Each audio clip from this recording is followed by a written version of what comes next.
Hi, good day. Today we will discuss fluid dynamics, introduction. So pag sinabi nating fluid dynamics, ito yung fluids in motion. Okay, ang first concept natin for today is called the continuity equation. So meron tayo ditong channel or pipe kung saan yung fluid will be transferred from one point to another. So umpisahan natin sa computation ng volume flow rate. Ang representation ng volume flow rate sa fluids is Q. Ang basic formula natin dyan is area multiply velocity. So kung mag-unit analysis ka dyan, tapos SI, ang unit ng area is square meter, tapos ang unit ng velocity is meters per second. So lumalabas, that should be meter cube per second. So volume flow rate. Pwede natin i-simplify yung formula further kasi magbibigay ng Q, tapos most likely tatanungin tayo ng velocity. So, pwedeng shift solve yun para makuha or direct formula lang. Okay, by the way, for circular pipe, ang ating area is circle. So, ang area natin is pi over 4 d squared. So, pag sinubstitute ko yung area na pi over 4 d squared, ito yung mangyayari sa ating equation. And mathematically speaking, pwede mo to i-simplify. Yung 4 tataas sa Q, tapos yung pi d squared bababa. So mathematically speaking, ang ating velocity should be 4q all over pi d squared. So mga basic formula muna. Okay, so yung Q is called the volume flow rate. Ang typical unit should be meter cube per second. Kapag SI, kapag English naman, that should be feet cube per second. Okay, basta volume over time, general formula niya. Okay, D is our mean diameter, A is the area, and V is our mean velocity. So this is our first formula, continuity equation, QAV. Okay, pag tinatanong velocity, mathematically speaking, that is 4Q all over pi d squared. Okay, next.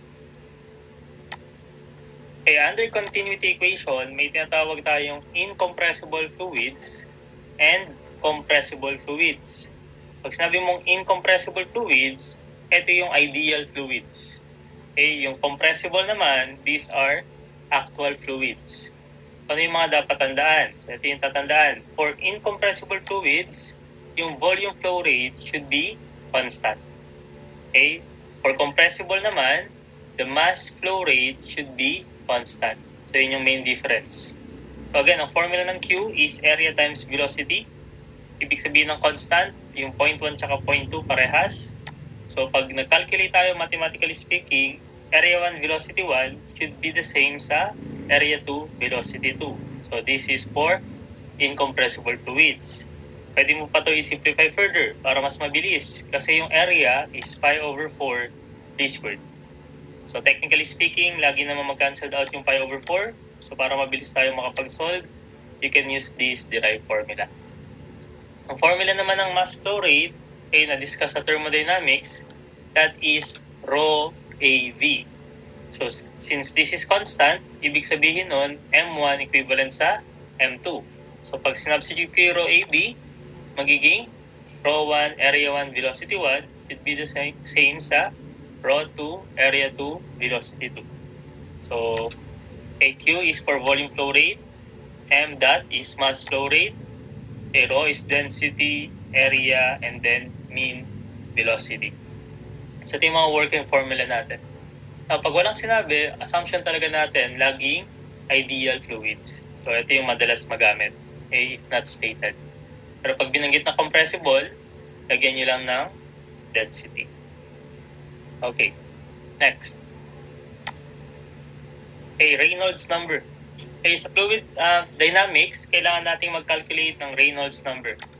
Okay, it is a dimensionless parameter equal to the ratio of the inertial forces to viscous forces. Okay, kindly remember na pag sinabing Reynolds number, unitless or dimensionless. So, pag nawala yung formula, nakalimutan, try nyo mag-unit analysis. At the end of the day, kailangan mag-cancel out lahat. Dapat kasi dimensionless yung Reynolds number. Okay? Now, another way or another reason kaya natin kinukuha yung Reynolds number, it is a convenient parameter for predicting if a flow condition will be laminar or turbulent. Kasi yan yung mga typical question. If you have a flowing fluid, tatanungin ka ng type of flow. So the answer should be laminar or kaya turbulent. So how do we know kung gaano kabilis, kung paano natin mako-consider yung flowing of fluids? Ang paraan is calculation of Reynolds number. So ang general formula, inertial force i-divide ng viscous force. Pero pakita pa natin yung specific formula. So bago natin pakita yung formula, we have three types of flow. So you have the laminar flow, you have the transition flow, and then you have the turbulent flow. Okay, so ito yung pinakamabagal, laminar. Transition is yan yung shifting from laminar to turbulent, and then yung mabilis na flow is turbulent. So how to determine kung anong klaseng flow? Okay, pag kinuha mo yung Reynolds number. If the Reynolds number is less than or equal sa 2,000, that is laminar flow. Okay, if the Reynolds number is between 2,000 and 4,000, that is under transitional flow. And pag mas mataas tayo sa 4,000, that is turbulent flow. Okay? May ma-encounter tayo in the board exam na tatanungin tayo ng critical velocity. So para malaman natin na critical na yung velocity, kaya assume mo na yung Reynolds number equivalent sa 2,000. Kasi ito yung maximum for laminar flow. Okay? Beyond 2,000, ay nandoon na tayo sa transition zone. So pag magkakalculate ng critical velocity, isa-set yung Reynolds number sa 2,000. Okay. Next. Here's the formula for Reynolds number. That should be velocity diameter over kinematic viscosity. Okay? Recall that ang formula ng kinematic viscosity is dynamic viscosity over density. So pwedeng palitan yung mu k ng mu d over density. Mathematically speaking, yung density na yan, pwedeng itaas. So, ibig sabihin, tama rin yung density, velocity, diameter over mu d. So, dalawa yung formula ng Reynolds number, depende sa given. Pag given mu k, velocity, diameter. Pag given mu d, magkailangan mo pa ng density. Okay, so, more on direct substitution yan. Okay, so substitute nyo yung mga data, pero at the end of the day, kailangan mag-cancel out lahat ng units. Kasi we're talking about Reynolds number. Okay, so malaking factor sa pagsosolve ng fluids, unit analysis. Okay, next. Okay, pasulat sa index card yung mga formula natin, summarize, as always. Okay, hopefully na nakapagsulat na tayo ng mga formula. Lalo na sa thermodynamics. Okay, how about non-circular cross-section? Kasi if you notice, ang formula natin is based on diameter. Kasi we're anticipating na yung ating fluid ay magta-transfer sa mga pipe. So kung hindi pipe yung given, meron tayong other formula. So this is for non-circular cross-section. So para makuha yung Reynolds number, velocity multiply ng 4RH over mu k. So yung RH na yan, that is the hydraulic radius. Okay? So, velocity, hydraulic radius, kinematic viscosity. Ang formula ng hydraulic radius, that is area over wetted perimeter. Okay, so yung area na to, this is area of flow. Okay, linawin na natin. So, this must be area of flow. Okay, same formula lang din naman yan. Okay? Yung ating formula kanina sa Reynolds number is velocity diameter over mu k. Kasi yung ibig sabihin ng 4 times Reynolds number, diameter yon. So same formula lang, velocity diameter over mu k. So pag walang diameter, ang gamitin for RH. Para makuha yung RH or the hydraulic radius, area, i-divide sa wetted perimeter.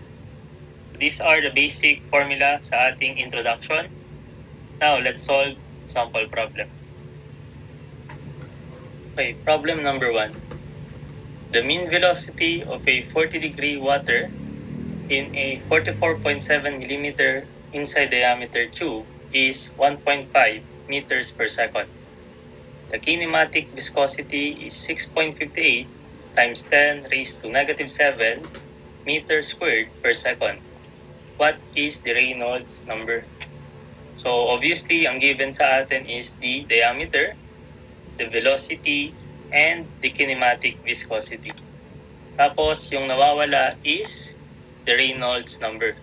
So this is direct sub, formula dependent. Okay, so in-isolate natin yung mga data. Tinatanong is Reynolds number. Again, kung nakalimutan nyo yung formula, kaya make sure lang na yung mga unit mag-cancel out. Kasi yung Reynolds number is unitless. Pero again, mahalaga pa rin kung kabisado yung formula. Kaya ang formula ng Reynolds number is velocity, diameter, all over, mu k. So given naman lahat, kailangan lang unitless. Okay, so substitution tayo. So Reynolds number is equivalent sa, okay, we have the velocity na 1.5 meters per second. Okay, ang diameter na given is 44.7 millimeter. Okay, ang kinematic viscosity is 6.58 times 10 raised to negative 7 meter squared per second. Okay, so kailangan yung mga units dito mag-cancel out. So obviously, yung millimeter na to, gawin nating meters. Okay, conversion lang naman yan. So we have this conversion. Okay, so 1 meter is 1,000 millimeter. Now, kung titingnan natin yung mga units involved, okay, mag-cancel out na yan lahat. You can cancel out millimeter, okay, meter, magiging meter squared, cancel out yan, and as well the second. So, unitless na yan, kompleto given, makukuha na natin yung Reynolds number.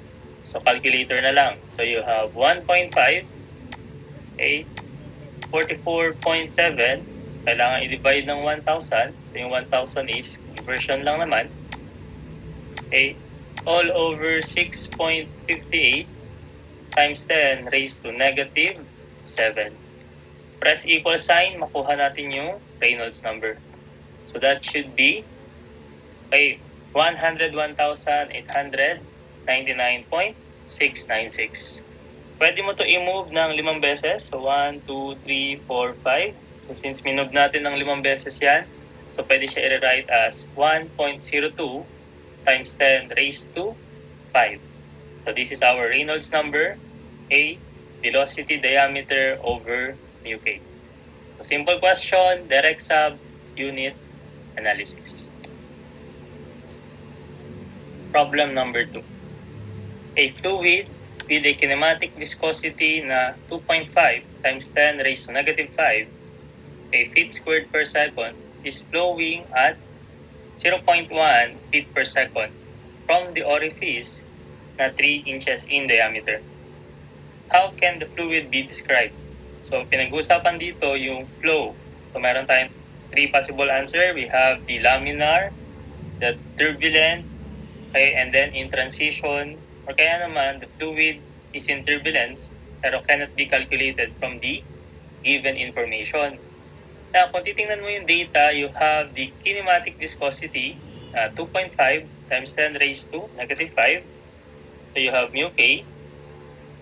And then, you have the velocity, okay, given, and also the diameter.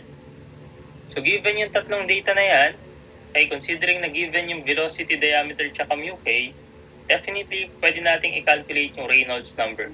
Once makuha nyo yung value ng Reynolds number, madidetermine natin kung anong klaseng type of flow. So, ibig sabihin yung letter D is mali agad. Kasi from the information given, kayang makalculate yung Reynolds number. So, solve natin yung Reynolds number. So, isolate ko yung given. So, ang given natin is tatlo. Okay, mu k, velocity, diameter. Tinatanong type of flow. So, para malaman yung type of flow, simply solve for the Reynolds number. Okay, substitution lang yan. Again, ang Reynolds number natin is unitless.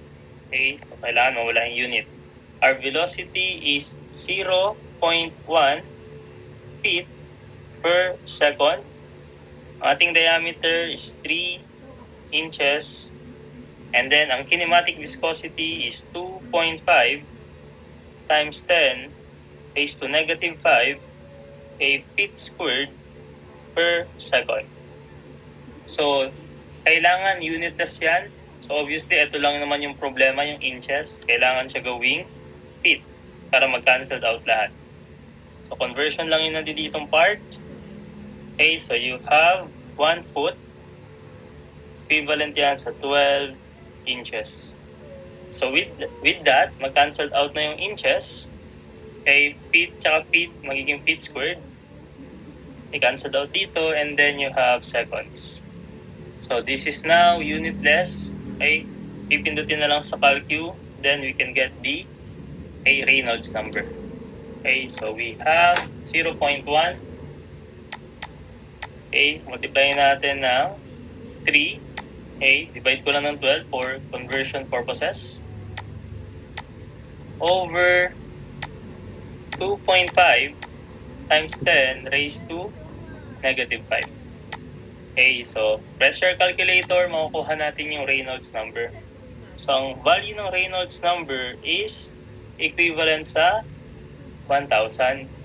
Now, since this is 1,000, and by evaluation, that is less than 2,000, kasi ito yung critical Reynolds number, since mas mababa yan sa 2,000, hence, conclude natin na yung number 2 is a laminar flow. Basta less than 2,000, automatically, laminar flow. Okay, so easy question, still direct sub, formula dependent, unit analysis. Okay, problem number 3. Oil has a specific gravity na 0.8, flows in a 200 mm diameter pipe.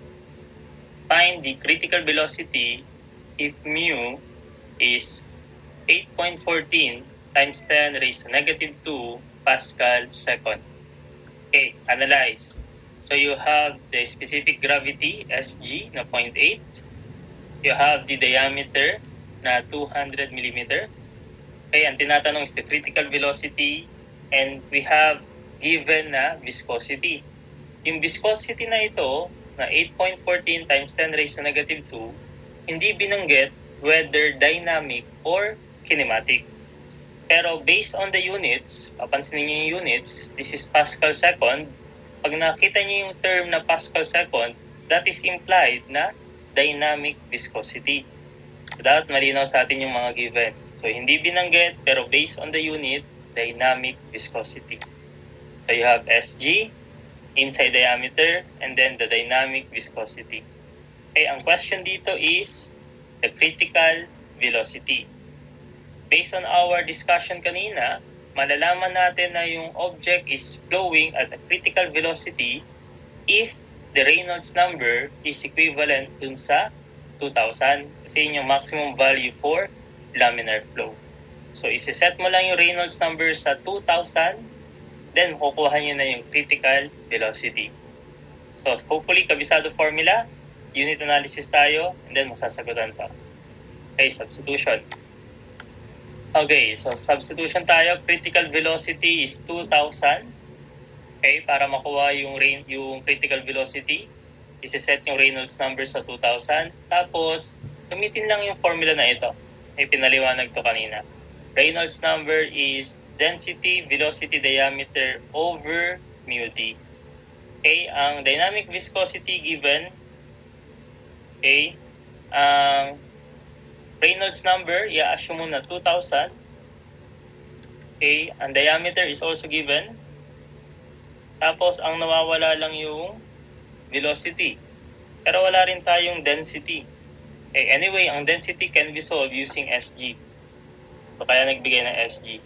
So, ang density natin is Sg multiply sa standard density. Ang standard density, water, para sa fluid. Okay.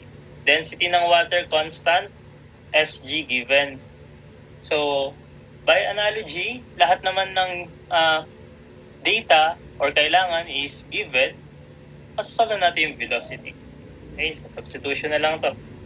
So, we have the Reynolds number. Okay, 2,000. So, substitute na tayo. Okay, is equivalent sa okay, ang ating density, para makuha yung density is Sg times density ng water. So, Sg is 0.8. Okay, so this is 0.8.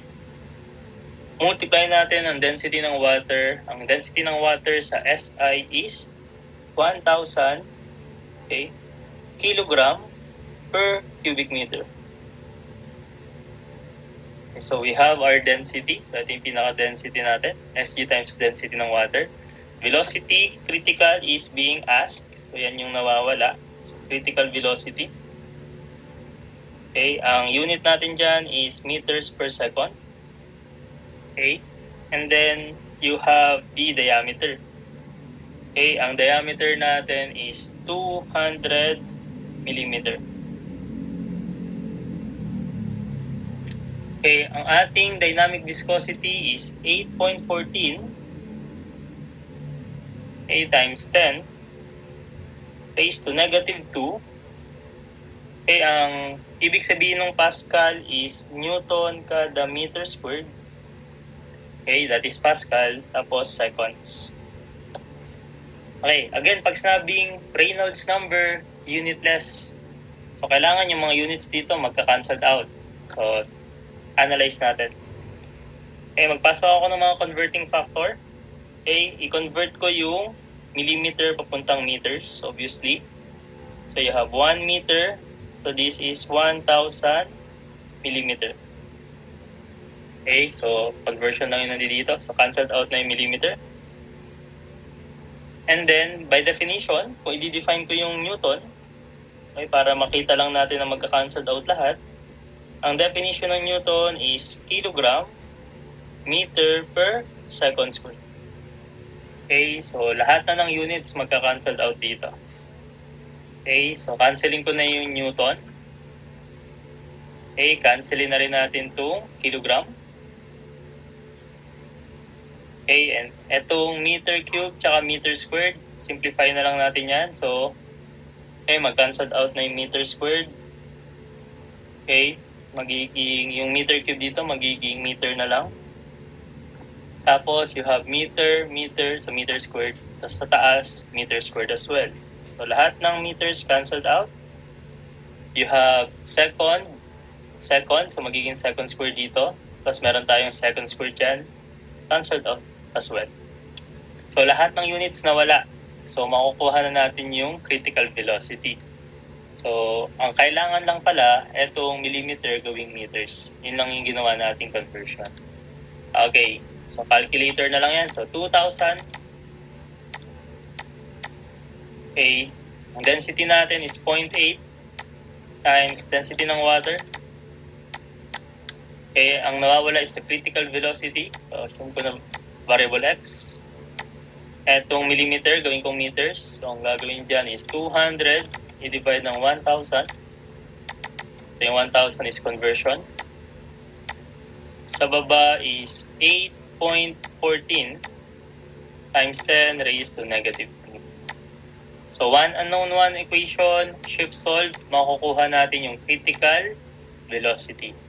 So, ang critical velocity natin is equivalent sa 1.0175 meters per second.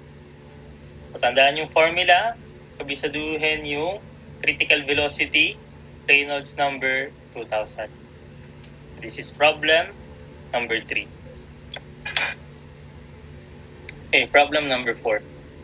What is the hydraulic radius of the semicircular channel shown? So in the problem, meron tayo ditong circular pipe, okay, and then meron tayong fluid, hindi naman napuno yung pipe natin. Okay, the radius is 1.2 feet. And then yung half angle dito is 70 degrees. Ang tinatanong is the hydraulic radius. So, formula dependent yung problem number 4. Pa-isolate ko lang yung drawing. Okay, so ito yung drawing natin. Ang formula ng hydraulic radius is area over the wetted perimeter. Yung area to be considered is the cross-sectional area of the fluid. So kung titingnan mo yung fluid natin, So, itong area yung dapat natin i-consider. So, yung part na to. Okay, so that is an segment. And then, i-divide daw natin yung area na yan sa wetted perimeter. So, ang wetted perimeter is yung part ng ating pipe na nabasa ng fluid. So, most likely, ito yun. So, ito yung wetted perimeter. So, ang wetted perimeter natin is simply an arc S. So, para masagutan yung problem number 4, make sure meron tayong formula sa geometry. Kasi, you have the area of the segment, i-divide nyo lang no arc S.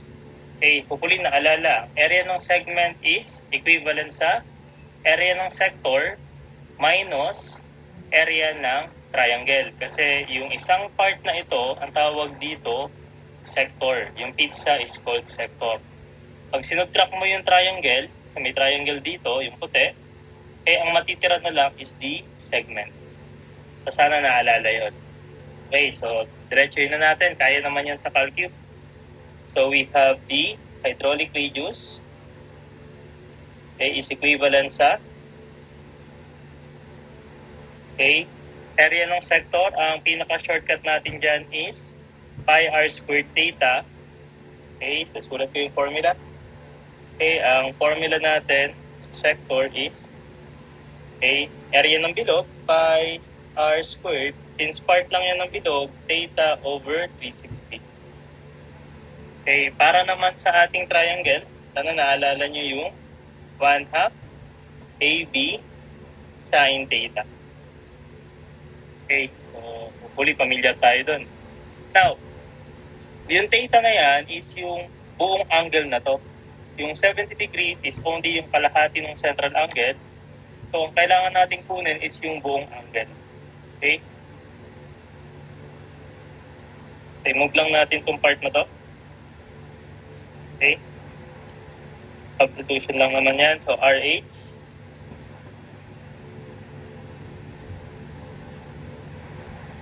is equivalent sa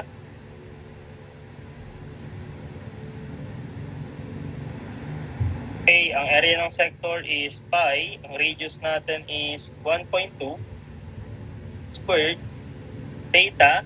So that should be yung isang buo. 70 dito tapos meron pang 70 dito. So total of 140 over 360.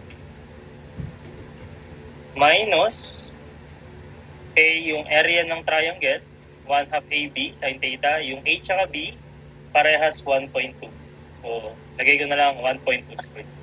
So, 1/2 AB, so parehas 1.2. So, 1.2 squared sin theta. Okay, all over yung wetted perimeter.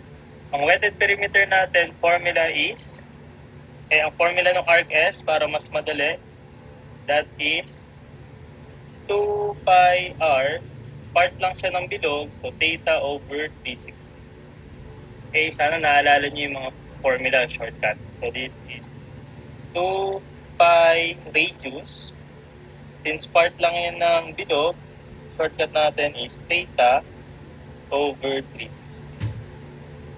Okay, so bottom line, geometry. So tandaan yung formula na yan. Since kompleto na yan, pwede nating makalculate yung hydraulic radius. So we have pi, 1.2 squared, so area ng bilog, lagyan ko lang ng theta over 360. 140 over 360.